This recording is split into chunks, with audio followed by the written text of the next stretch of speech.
Olá, queridos, tudo bem com vocês? Eu sou a professora Monique e estou aqui novamente na Escola Olímpica de Química, curso de aprofundamento, para hoje falar sobre Química Verde. O tema de Química Verde, que é um tema que eu gosto bastante.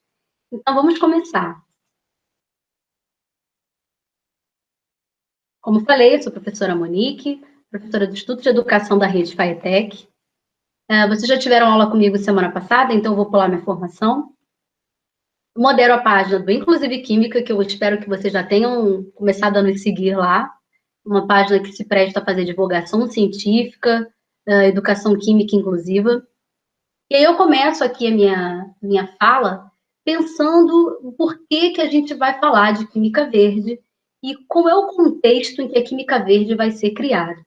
Então, a gente começa a observar, ao longo dos anos, tudo aquilo que o homem fez, os impactos que foram deixados, e a gente olha o aquecimento global e vários impactos ambientais, muitos de ação do homem, ação antrópica, né?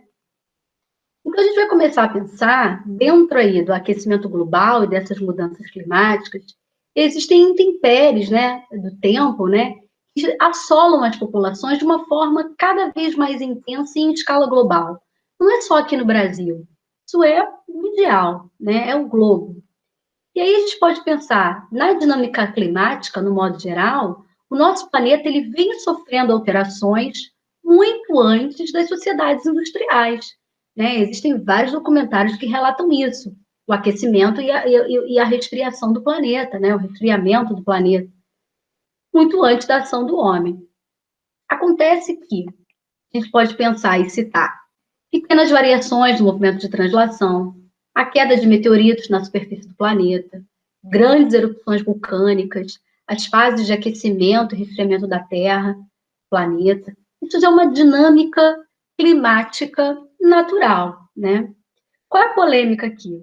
A causa desse desequilíbrio climático, ela é discutida por duas correntes, né? A corrente que a gente chama de aquecimento global, vindo oriunda do processo da própria natureza, e a segunda corrente que está relacionada às grandes emissões de gases do efeito estufa, e se intensificam com o passar dos anos por conta do processo de industrialização, né? Que aí é a ação do homem. Qual é o fato, gente?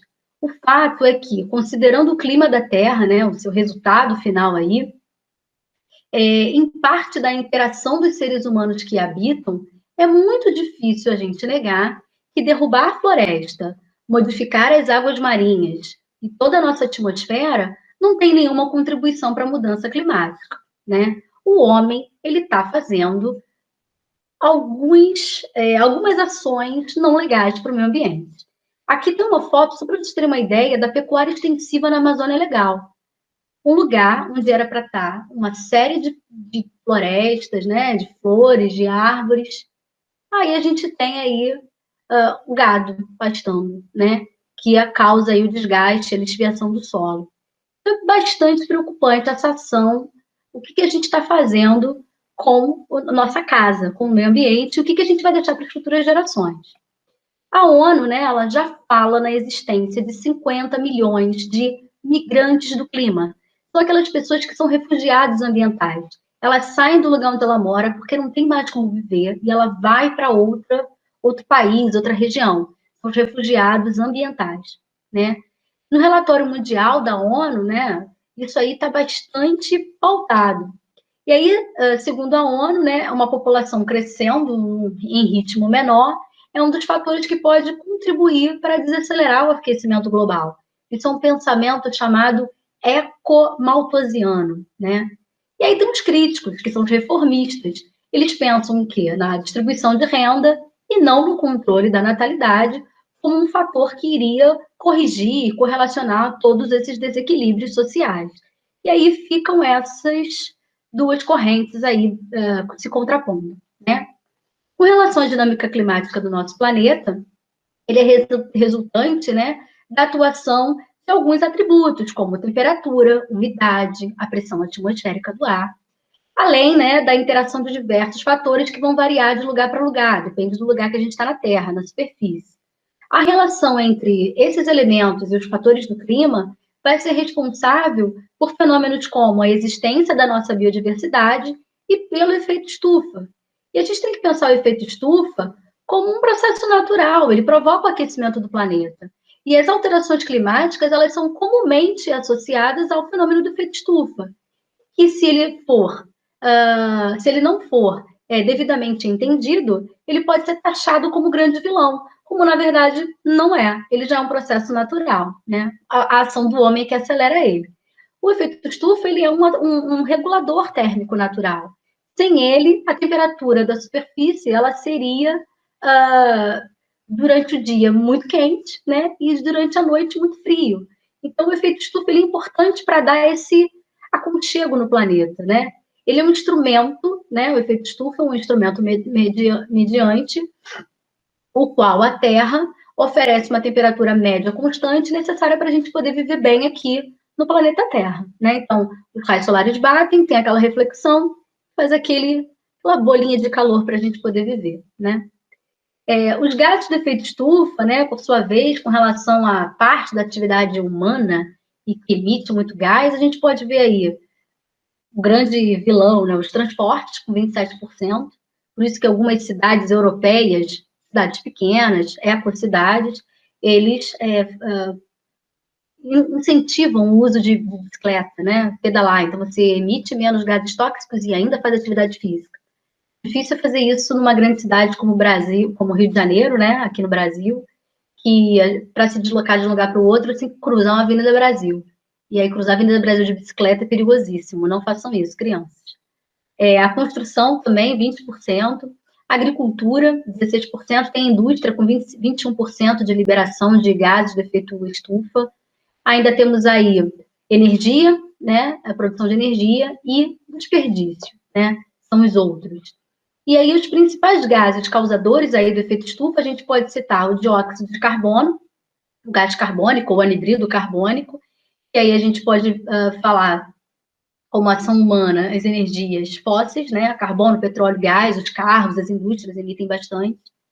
Temos também o metano, CH4, matéria orgânica, e aí a gente pode falar da decomposição animal, né? Ou vegetal no solo. Com a ação humana, a gente pode falar dos resíduos do gado e a produção petroquímica. E ainda o ácido nitroso, né? O óxido nitroso, que é o gás hilariante, o N2O, que ele está aí naturalmente, decomposição de hidrogênio na Terra, e com relação à ação do homem, a fabricação de fertilizantes e a combustão do petróleo. Esses dados são da revista Geografia para Todos, do site Geografia para Todos.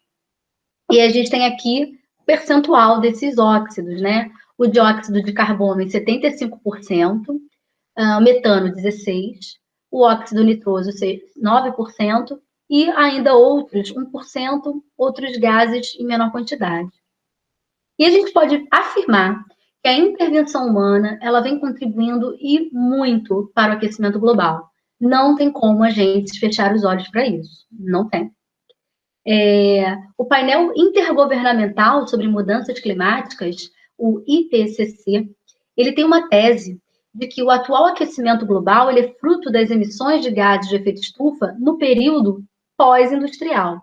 O grupo IPCC, ele iniciou os trabalhos em 1988, e esses estudos mostraram, com detalhe, a variação da temperatura da Terra a partir de 1750.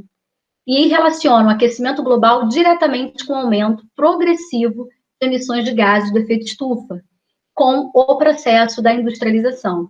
Ainda também, né, com a derrubada e a queimada das árvores, ou seja, a ação do homem.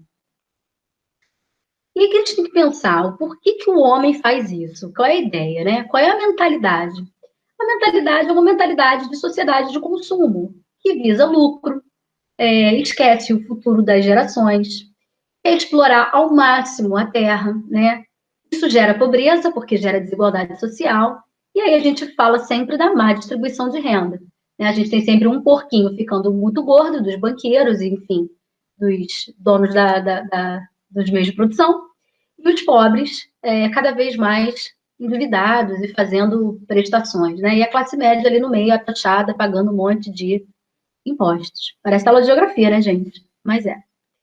E a gente pode agora pensar nessas mudanças do clima ao longo do mundo, assim, terremotos, tsunamis, vendavais, temporais, como que o mundo, né, como que essa dinâmica a gente vê nos noticiários aí vem acontecendo, né? Eu gosto muito dessa foto aqui porque ela acompanha uma foto de os recuos glaciais desde 1850. Então a gente tem aí a Suíça, né, gelinho, né, tudo coberto de gelo, e como que ela foi ficando até a foto do meio é de 1991, né? A primeira é em 1979, a do meio é 1991 e a última é de 2002. Então, como que o recuo dos glaciais aconteceu na Suíça. Ainda aqui uma foto da Patagônia, na Argentina, a foto de cima, 1928, e a de baixo, 2004, o lago completamente descongelado. Essas fotos foram batidas no mesmo período do ano, claro, para garantir a mesma estação do ano, né, gente? E a gente pode perceber que as regiões polares, elas estão cada vez mais vivendo esse derretimento, né, das calotas polares. Os animais acabam morrendo porque não tem lugar para ficar, pedem SOS, né? A gente tem aí os ursos, os leões marinhos. E aí a gente fala do aquecimento global, né? Como que essa ação do homem colabora para o aquecimento global. E não tem como, pessoal, a gente fechar os olhos para os fenômenos que acontecem, né? Com as enchentes, com os desmatamentos das encostas. Isso vai ter um processo de derrubamento das encostas, né? A primeira foto aqui em Teresópolis foi em 2011, foto de Santa Catarina e São Paulo. Tudo isso está acontecendo na nossa casa, no nosso planeta. Essa foto de 2011, janeiro de 2011, do deslizamento que matou 3 pessoas de uma mesma família, lá em Teresópolis. Eu lembro que eu estava em Teresópolis, eu desci um dia antes desse acidente. Então, isso aí me marcou profundamente. E a gente percebe que esse papo não é um papo novo, né? Essa foto é de 1940, um alagamento no bairro de Santo Cristo, né? Um carrinho ali, as pessoas empurrando, era um carro de uma outra tecnologia, né? Uma outra geração, mas esse problema já está conosco, já não é de hoje, né? E agora eu vou mostrar para vocês algumas matérias para vocês perceberem como que esse problema nos acompanha, né? Em 1988, teve uma enchente, né? Aqui no Jardim Botânico, Rio de Janeiro, provocou, assim, deslizamento, terra, muitos mortos, feridos, desabrigados, prejuízo de milhões, né? E parece que entra ano, sai ano, entra governo, sai governo, a gente só contabiliza mortos, né? Isso é um negócio muito triste. Em 91, enchente no Rio de Janeiro, 25 mortos, 9 feridos. Em 88, enchente na primeira foto, Petrópolis, a segunda na Baixada Fluminense. Em torno aí de 277 mortos e 2 mil desabrigados. Já estou se perguntando, cadê a Química Verde? Vou chegar lá. Estou só dando panorama geral. E aí temos aqui matéria de 2010, mais de 5 municípios brasileiros que decretaram emergência por conta da seca. A gente tem a primeira foto aqui, 2008, o gado super magrinho, e 2010, o pasto bem seco. Isso foi no município de Poço Verde, Frei Paulo e Itabi. Preocupante. E a gente pode observar aí a dinâmica da Terra, né? Nessa faixa cinza, a gente tem o Himalaia, que está aí com o degelo das montanhas. A região verde, as florestas amazônicas, que pode secar, de tanto que tem desmatamento. A região amarela do Saara, que pode ganhar vegetações e ficar úmido. A parte lilás aqui da Europa pode ficar cada vez mais fria. A Groenlândia, lá ao norte, camadas de degelo cada vez mais são mostradas. E aqui nessas setas vermelhas, as monções, né? Que pode se tornar cada vez mais intensas. Então, isso aí é um panorama mundial. Essa outra aqui, área dos Estados Unidos, em marrom, recorde em um só mês, com tornados, né? E está cada vez pior. No Sri Lanka, chuvas, aqui, ó, nessa região da Ásia, chuvas trazidas por um ciclone que causa umidade recorrente. A parte amarela aqui da Índia, uma onda de calor que matou 1.500 pessoas em maio a junho. a temperatura chegou a 52 graus, né? Na Grã-Bretanha, um calor recorde, e na França também calor recorde. E na Suíça também teve um verão bastante quente, mais quente nos últimos 250 anos. Isso é para só mostrar como que o mundo está gritando, né? E aí a gente está em pandemia, eu fico me perguntando, né? Quantas coisas melhoraram da relação à qualidade do ar, das águas, pelo povo estar em casa, né? Ou como que a ação antrópica, o mau uso do homem na Terra, causa um desgaste do planeta, né? E eu trago essa charge aqui, que de tanto o urso percorrer para achar um lugar para ficar, ele vai acabar encontrando um lugar super seco, encontrando um rapazinho lá do Nordeste brasileiro, né? Isso é uma charge, né, gente? Então, sim. E ainda aqui com relação à postura e pensamento de muitos brasileiros, né? Ele está lá no trânsito, ele diz que não existem provas de que o homem esteja a causar o aquecimento global. Por isso, eu não vou mudar meu estilo de vida. Então, eu vou continuar consumindo do jeito que eu consumo, vou continuar produzindo bastante lixo, não estou nem aí. E aí tem uma chuva, começa a enchente, ele fala, o dano já está feito, só temos que nos adaptar. Eu não vou mudar meu estilo de vida, né? E aí o problema pior, ele vai para o telhado do carro dele. E ele fala, o hidrogênio é a tecnologia, ele vai me salvar. Não vou ter que mudar o meu estilo de vida, né? Até que ele começa a se afogar, né? Tá com água já tá morrendo, e ele fala, eu mudo meu estilo. E não dá tempo dele falar estilo de vida, porque pode ser tarde. Então, a gente tem que começar a pensar, repensar a nossa prática, como que a gente pensa o planeta, as nossas ações individuais e coletivas, como que a gente está trabalhando com a química, né? A partir de agora, antes que seja tarde, né? E aí a gente vai se perguntar, o que fazer? Qual é a solução, né? Então, a gente tem aí políticas ambientais no século XX, XXI, né? Eu lembro da Eco 92, eu era criança, quando teve a Eco 92 aqui no Rio de Janeiro, quando as grandes nações começaram a pensar políticas ambientais, né? Pensando no coletivo. Teve aí o protocolo de Kyoto no Japão, né? Está em vigor, né? Alguns países pularam fora. Em 2001, os Estados Unidos saíram. Tem a ideia também do crédito de carbono. E aí a gente pensa, será que essas políticas são de fato adotadas, né? Será que existe uma seriedade? A gente sabe que não, né? Com relação ao protocolo de Kyoto, dados da Folha de São Paulo, ele foi assinado em 1997 por 180 países membros da Convenção Quadro das Nações Unidas. Ele dividiu o mundo em países industrializados, né, e países em desenvolvimento. Ele prevê que os primeiros, né, os industrializados, eles devem cortar em 5,2% as suas emissões de gases de efeito estufa, né? E para entrar em vigor, o protocolo ele precisava ser ratificado, ou seja, confirmado internamente, né, como uma lei nos países. Daí a gente teve 55 países que responderam, né, 55% dessas emissões. Dados aí de 2004, tínhamos 126 países, né? Os Estados Unidos, sozinho, correspondia a 36% das emissões de dióxido de carbono, né? E o próprio desistiu do protocolo em 2001, né? Então, complicado. Quem mais polui não quer ajudar, né? Foi uma promessa e a gente não vê esse avanço.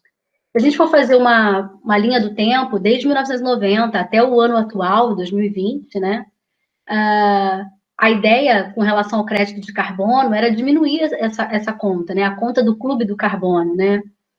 Então, a gente tinha aí, em 1990, 18,61 bilhões de toneladas de CO2 sendo liberados. Os Estados Unidos liderando, seguido da União Europeia, Rússia e Japão, né? E Mônaco, não tem indústria, né? 0,1%. Em 2006, os Estados Unidos aumentaram a sua produção, né? Vocês veem aqui, de liberação de CO2. A Europa, a União Europeia, diminuiu um pouquinho, a Rússia diminuiu também um pouco, o Japão aumentou, né? O Mônaco continua lá. Em 2020, os Estados Unidos diminuem um pouco, né? Essa era a ideia aí, a proposta entre os governos, mas tenho minhas dúvidas se isso aconteceu de fato, né? Tem muito que cortar para a gente ficar aí numa bandeira verde. E a gente volta a pensar, né? Qual é a ideia do desenvolvimento e quais são as exigências da sociedade de consumo, né? E aí o mundo sofre, né? As políticas na mídia dizendo que você tem que ser cada vez mais bonito, cada vez mais forte, você tem que lucrar mais, você tem que consumir mais. E, em contrapartida, você tem uma galera que começou a correr, andar de bicicleta, deixar mais o carro em casa, substituir as suas lâmpadas, né, por lâmpadas mais inteligentes, lâmpadas verdes, comer saudável, comer menos carne ou não comer carne, né? A gente tem que repensar a nossa alimentação. Eu estou evitando a carne porque a forma com que os alimentos são feitos também causa, assim, uma sobrecarga muito grande no nosso sistema. Então, a gente tem muito que pensar, tem muito dever de casa nessa área aí, né? E a gente tem que pensar no consumo consciente, né? Consumir levando em consideração os impactos provocados pelo consumo. E a ideia aqui é buscar maximizar os impactos positivos e minimizar os negativos, né? Lembrar sempre de um consumo voltado para a sustentabilidade. É fácil? Claro que não, é extremamente difícil. Por isso que a gente tem que pensar cada um na nossa ação própria, né? Quando a gente pensa em desenvolvimento sustentável, existem vários autores que falam sobre isso, né? Esse autor aqui, o Redlift, ele fala que desenvolvimento sustentável é atender às necessidades do presente sem a gente comprometer as necessidades das futuras gerações. É a gente pensar a atividade química versus os desastres ambientais, né? E dar um tratamento adequado a todos os resíduos químicos que a gente emite, né? Que muitas indústrias não fazem isso. Daí, então, surge uma nova linha de pensamento, que é reduzir ou minimizar o impacto da atividade química no meio ambiente, evitando, então, a produção de resíduos e tratando os resíduos que são gerados. Essa é a química verde. É a química limpa, a química ambientalmente benigna, a química sustentável. O conceito da química verde, ele traz uma ideia de desenvolvimento e implementação de produtos químicos e processos, né, para reduzir ou eliminar o uso de geração de substâncias nocivas, tanto à saúde humana quanto ao meio ambiente. O conceito de química verde, ele nada mais é que uma filosofia, um modo de se pensar e de se fazer química, definida como um desenho, um desenvolvimento e implementação de produtos químicos e processos para reduzir ou eliminar o uso ou geração de substâncias nocivas à saúde humana e ao ambiente. Ele é um conceito que já é relativamente comum em aplicações industriais, principalmente em países da Europa, e também em algumas universidades lá de fora, algumas aqui de dentro também do país, ela vem sendo gradativamente incorporada ao meio acadêmico, no ensino e na pesquisa. Há 12 princípios da química verde, como se fossem as leis da química verde. A primeira lei da química verde diz para a gente o seguinte: é melhor a gente prevenir, né, do que remediar. É melhor a gente prevenir, jogar resíduos para a atmosfera, do que depois ter que limpar esses resíduos. Porque é caro, né? Custa dinheiro, é mais um trabalho para você fazer. Então, é melhor você prevenir do que depois você ter que tratar esses resíduos. Segundo princípio, são com relação aos métodos sintéticos, né? Eles devem ser projetados para maximizar o máximo de átomos que a gente coloca nessa reação, para incorporar cada vez mais a massa dos reagentes no produto, ou seja, ter menos subprodutos. Isso é gerar menos rejeitos, resíduos. Terceiro princípio, as metodologias usadas, elas devem gerar substâncias menos tóxicas, né? Cada vez menos tóxicas possível para o homem e para o meio ambiente. Quarto princípio, os produtos químicos eles devem ser projetados de forma a ter maior eficiência e menor toxidez, né? Eu falava para vocês na aula de História da Química a ideia do clorofórmio, do CHCl3, né? Que foi usado aí por muitos anos como uma droga festiva, né? Loló. E hoje em dia é uma droga ilícita, e enquanto solvente orgânico, a gente tem usado cada vez menos. Eu mesma não compro mais esse solvente lá para o laboratório. Eu não deixo mais os alunos usarem. E aí eu penso, né, se aquele experimento só dá para fazer com clorofórmio, eu vou mudar o experimento. Porque não é uma prática legal. Eu vou patentear um negócio que é tóxico, que é cancerígeno, que vai ser ruim para a vida do meu aluno e para a minha saúde também, porque eu estou naquele laboratório. Então, eu deixo de usar, né? É o ideal. Quinto princípio, o uso de substâncias como solventes deve ser, sempre que possível, descartados, né? Desnecessário. Sexto, as exigências energéticas devem ser reconhecidas por seus impactos ambientais e econômicos e precisam ser minimizadas. Os métodos sintéticos, né, estou falando aqui, sobretudo da minha área, síntese orgânica, eles devem, sempre que possível, serem conduzidos a uma temperatura e pressão ambientes. Sétimo princípio, a matéria orgânica ela deve ser proveniente de fontes inesgotáveis, fontes renováveis. Oitavo, deve-se desenhar uma metodologia de modo a não precisar de derivatizações dos grupos de proteção, isso aqui é uma coisa mais específica na síntese orgânica. E sempre que possível, usar reagentes catalíticos, que é o nono princípio, que a gente sempre coloca em quantidades pequenininhas e não em quantidades estequiométricas, que é uma quantidade de 1 para 1, 2 para 1, né? Sempre que a gente trabalha com quantidades catalíticas é sempre pouquinho, né? Décimo princípio, está acabando. Os produtos químicos eles devem ser desenhados de tal maneira que depois de terem sido usados, eles não persistam no meio ambiente, né? Não gerem aí um produto de degradação. 11º princípio, métodos analíticos devem ser desenvolvidos para monitorar o processo em tempo real controlado, a priori, a formação de substâncias perigosas. E o último princípio, o 12º, as substâncias e a forma como são usadas no processo químico devem minimizar o potencial de acidentes, tá? Tanto para quem está manipulando, quanto para a sociedade. Daí a gente pensa que se a gente fizer essa equação, se a gente somar educação, humanização e conscientização, a gente consegue ter uma melhor qualidade de vida. E aí isso está dentro dos princípios da química verde. Posso, então, falar aqui para vocês da ideia da reciclagem, né? O Estado de São Paulo, ele lançou um programa de coleta de lixo seletivo. Ele diz, o lixo é seu, então você tem que cuidar do seu lixo, né? E estive em Campinas durante um período e vi que eles fazem a coleta seletiva, né? E aí, cada caminhão, ele pega o lixo certinho, né? É uma coisa interessantíssima, né? Recomendo que vocês assistam esse filme, esse documentário chamado Lixo Extraordinário, do Vic Muniz. Ele é muito legal, eu falo desse documentário já já, tá? Então, a gente tem que pensar em a questão de embalagens e de lixo, né? Após a sua utilização, o que a gente vai fazer com essas embalagens, né? Será que a gente não pode usar embalagem de papelão, que é menos tóxico para o meio do que, por exemplo, as embalagens plásticas, né? Ou mesmo de isopor, né? Que também é bastante ruim para o meio.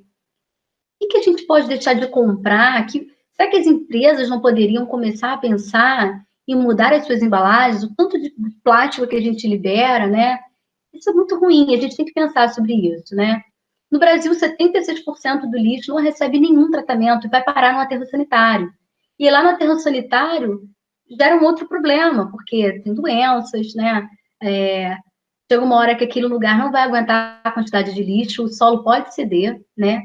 O aterro sanitário do Jardim Gramático, Duque de Caxias, foi suspenso na teoria, mas na prática ainda tem atividade lá, e as pessoas que moram ali perto não têm uma qualidade de vida bacana, a quantidade de mosquitos e insetos que tem na região, ali perto do lixão, sempre que eu trabalhei numa escola ali perto, é uma quantidade bem grande, então é preocupante essa quantidade de embalagens, de lixo que são gerados, né? E a gente tem que pensar também que a degradação de alguns materiais leva centenas de anos, né? Vamos ver aqui os materiais, né? O papel é o menos pior, de 3 a 6 meses ele degrada. O pano, tecido, né? 6 meses a 1 ano. Filtro de cigarro, 5 anos. Chiclete também, 5 anos. Latas de aço, 5 a 10 anos. Madeira pintada por conta da tinta, né? Material sintético, 13 anos. O nylon, né? Material polimérico, 30 anos. Plástico, centenas de anos. Alumínio, centenas de anos. Vidro, mais de 1000 anos. A diferença aqui é que o vidro a gente pode reutilizar.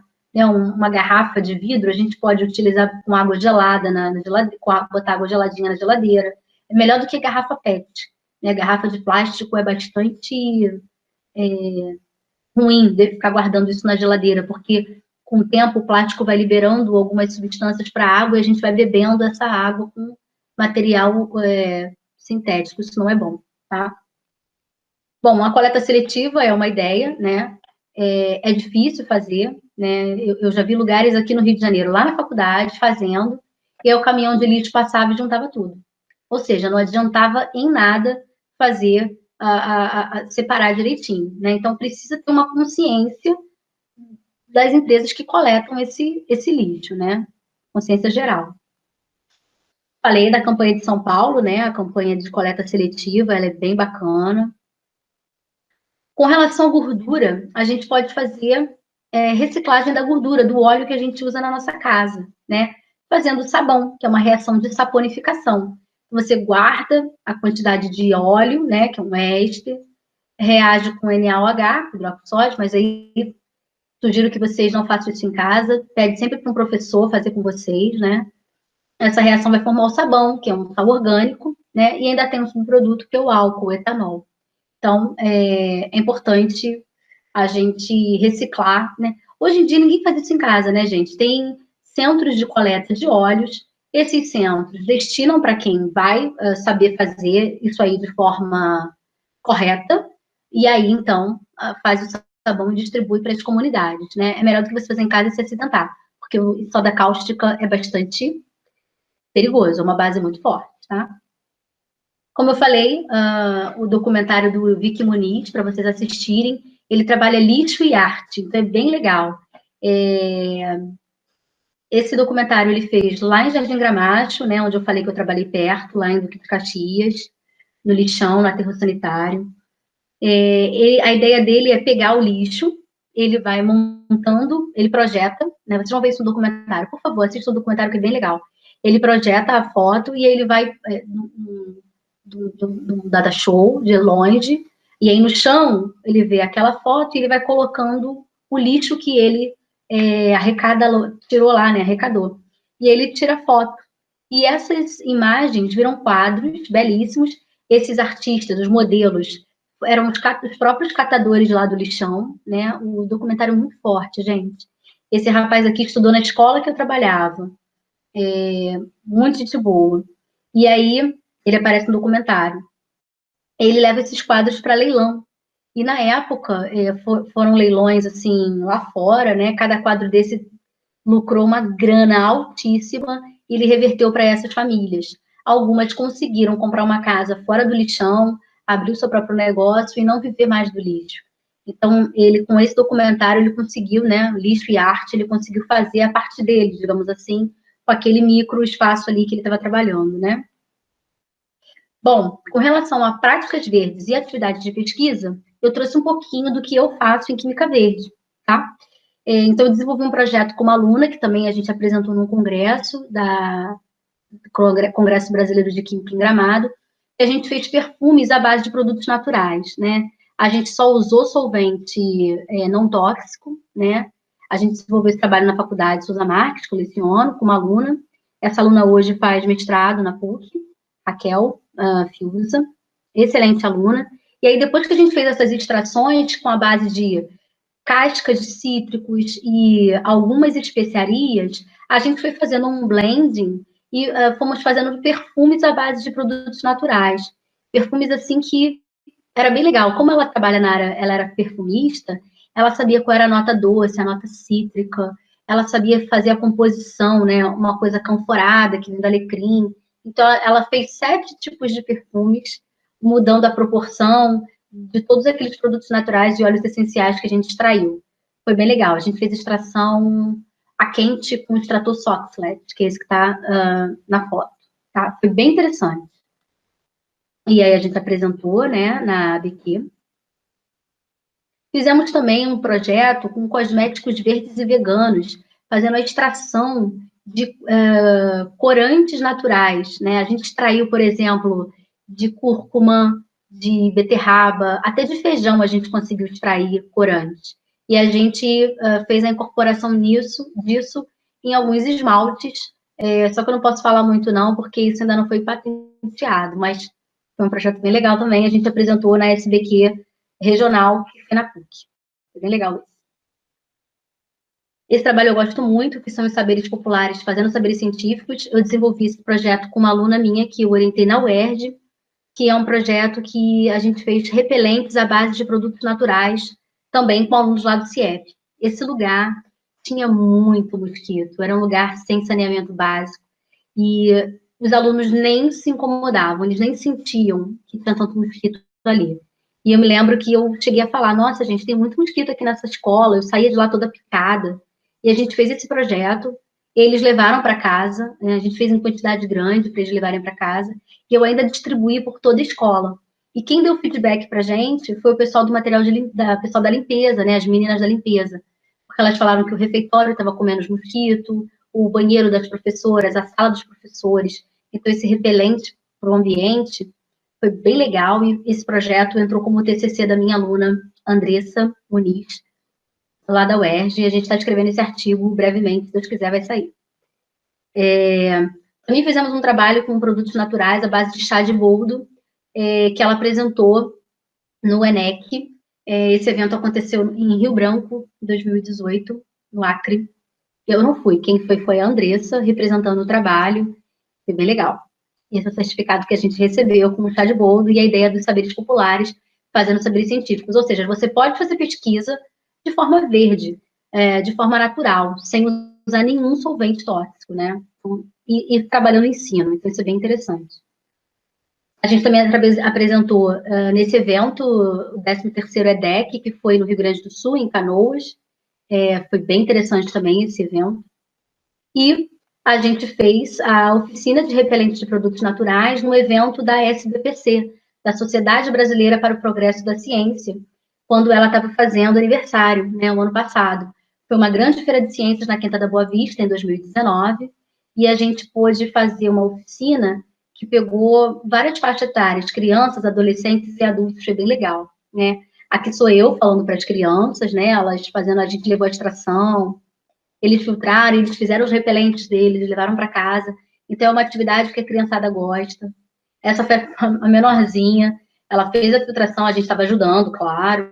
Ela fez análise sensorial, né? Ela sentiu o odor das coisas para ela poder fazer a mistura do seu repelente.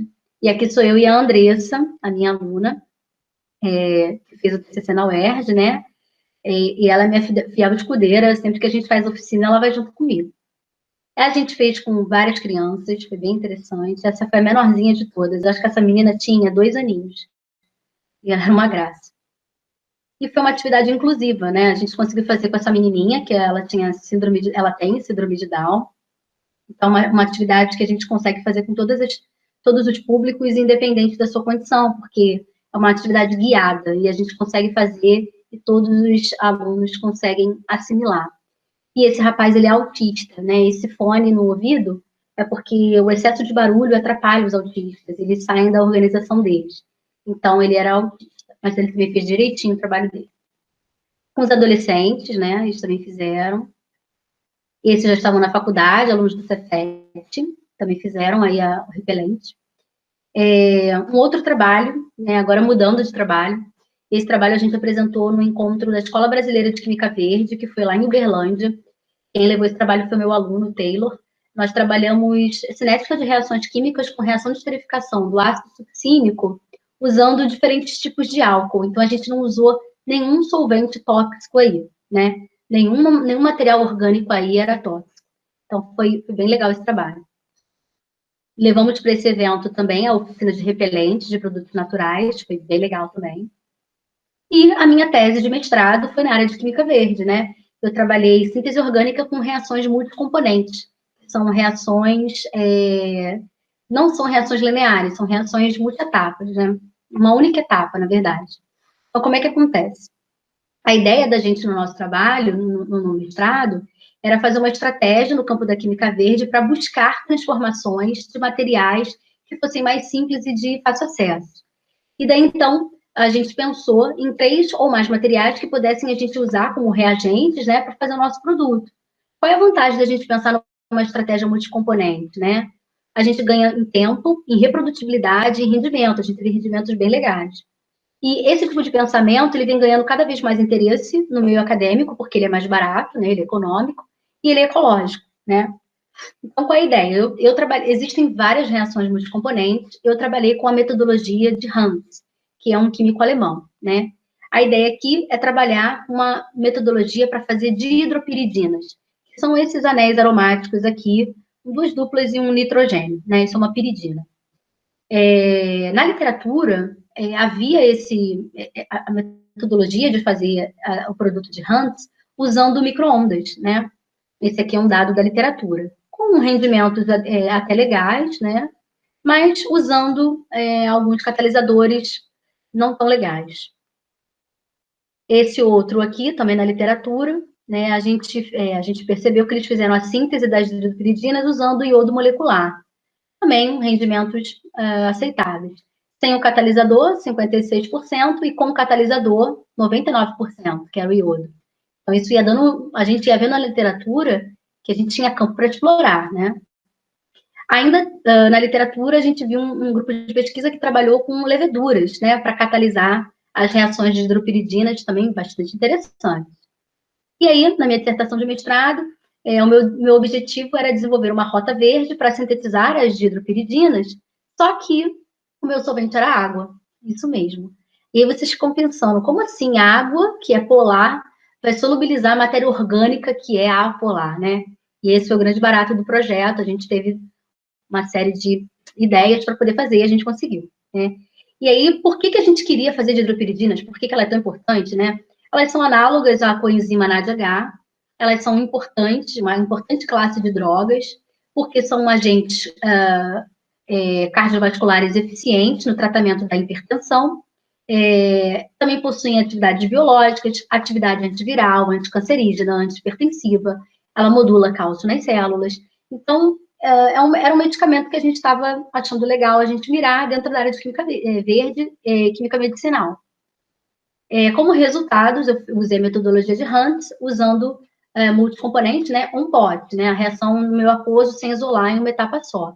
Então, eu usava cetacetato de etila em hidróxido de amônio, água e aquecia brandamente. Não aquecia muito, não era refluxo. Formava esse intermediário que eu não precisava isolar, e daí eu adicionava o meu segundo material orgânico para formar minha dihidropiridina. E acontecia que era mais rápido porque eu não ficava isolando, não gastava solventes para extrair, nada disso, então era bem mais rápido. Geralmente elas têm um sólido amarelo claro, né, esses produtos finais. Eu fiz o ponto de fusão deles, né. Os rendimentos foram bastante legais comparados à literatura, né. 70% o que eu fiz, 11% da literatura, então o meu estava bem legal. 93% o que eu fiz, 90% da literatura. Aqui eu perdi, 88% para mim, 99% para a literatura. E assim foi. Fizemos uma série de produtos com atividade biológica. A ideia agora, né, meus orientadores mandaram isso para a Fiocruz, a ideia é testar. Então agora tem que esperar eles testarem. Aqui é um esquema de intermediário de síntese, né? A gente chama isso aqui de mecanismo de síntese orgânica, né? Para você ter uma ideia. Eu trabalhei com hidróxido de amônio, que na verdade é amônio em água. Então, ele é um nucleófilo, ele ataca a carbonila que libera pares de elétrons. E aí, ocorrem rearranjos dentro da molécula, um negócio bem bacana, até chegar ao nosso intermediário. Desse intermediário, a gente vai para outra etapa, que é quando ocorre o ataque a minha carbonila, né, do grupo que eu estou usando. E também vão ter várias etapas até chegar ao meu produto final, que é a minha dihidropiridina. Esse processo todo aqui, a gente só aprende na faculdade, quando a gente está estudando lá a Química Orgânica 3, né, que são os mecanismos de síntese orgânica. Vocês não precisam se assustar com isso agora, eu só precisei mostrar porque a gente está numa escola avançada, e eu achei que alguns de vocês fossem se interessar por esses mecanismos. Eu acho isso lindíssimo. Esses produtos foram caracterizados por infravermelho, né, FTIR, transformada de Fourier de infravermelho, cromatografia gasosa acoplada ao espectrômetro de massa e RMN, ressonância magnética nuclear. Foi um trabalho bem legal, a gente publicou numa revista internacional, foi show. Com relação a considerações desse trabalho de síntese, né, a metodologia de Hans, ela se mostrou eficiente, bastante promissora para a síntese das dihidropiridinas. A gente conseguiu substituir um solvente tóxico, né, orgânico, por água, que nem é inflamável, então foi maravilhoso, foi barato. Foi uma justificativa e uma busca por novas rotas verdes, né, menos agressivas ao meio ambiente, e produtos obtidos com bons a excelentes rendimentos. Ainda a gente ganhou em tempo de reação, né, além do rendimento. A gente utilizou reagentes bem menos agressivos ao meio, né, e através dessas alternativas verdes foi possível eliminar ou reduzir alguns conceitos antigos da química, que diz que a química é aquela que só polui, que só degrada, que só faz mal para o meio ambiente, só faz mal para o nosso planeta. Então, a ideia de pensar verde, essa filosofia verde, é ver as nossas ações, a minha linha de pesquisa, a minha linha do meu aluno, o que eu vou fazer enquanto ser humano? Vou deixar de comer carne? Vou comprar embalagens sem plásticos? Então, o que eu posso fazer individualmente, localmente, para que quando todo mundo se juntar, a filosofia e o pensamento sejam de uma química verde, né? Bom, ainda para fechar, os princípios da química verde, eles vão se pautar no bom senso, né? De governos, empresas, pesquisadores, professores, eu enquanto indivíduo no mundo, né? Recursos financeiros para as atividades de pesquisa científica também, e inovação tecnológica, ele é bastante interessante. Alguns incentivos do governo em algumas empresas já apontam nessa direção, por conta das legislações e das fiscalizações, que estão cada vez mais acirradas, nesses 2 últimos anos, né? Então, mas em países mais sérios, sim, né? Está mais forte. É necessário, gente, uma mudança de postura, é necessário cada vez mais um maior comprometimento dos profissionais da área da química, para que a gente possa, em união, conscientizar a população da importância de poluir menos ou de não poluir. Deixo aqui para finalizar algumas reflexões, né? Eu estou fazendo a minha parte, primeira coisa, ou eu fico esperando sempre a atitude do outro, um decreto, uma lei, uma coisa assinada, né? Se a gente estiver esperando isso, a gente vai esperar sentado, né? Porque não vai chegar. E o que eu posso fazer na prática para colaborar no meu bairro, na minha escola, no meu ambiente de trabalho, né? E que qualidade de vida eu vou deixar para as futuras gerações, né? Lembrando que eu quero ter filho e meu filho vai precisar desse meio ambiente para viver melhor, né? O que a gente está fazendo? Para finalizar, através das alternativas verdes, é possível eliminar, sim, ou reduzir um conceito antigo da química. É importante que a gente esteja em união, todos os setores da sociedade, fazendo projetos, sempre pesquisa, por isso a importância das universidades, porque geram sempre conhecimento para aplicação, né? Pensar em recursos financeiros para atividades de pesquisa científica e inovação tecnológica, incentivos governamentais, a nossa mudança de postura própria, né? E a conscientização da importância e a necessidade de não poluir. E pensar que um dia a Terra, a gente chegou, ela era assim. A gente não pode entregá-la toda amassada para as futuras gerações. Não podemos, não temos esse direito. Agradeço mais uma vez a atenção, agradeço a comissão organizadora do curso de aprofundamento científico da Escola Olímpica, da Olimpíada de Química. Deixo aqui o meu e-mail para futuros contatos, meu agradecimento profundo. E, mais uma vez, eu conto com a atenção de vocês, essa força nas nossas páginas, na nossa página, nas nossas plataformas, no Instagram, o Facebook e YouTube, com Inclusive Química. Um beijo grande. Obrigada. Tchau, tchau.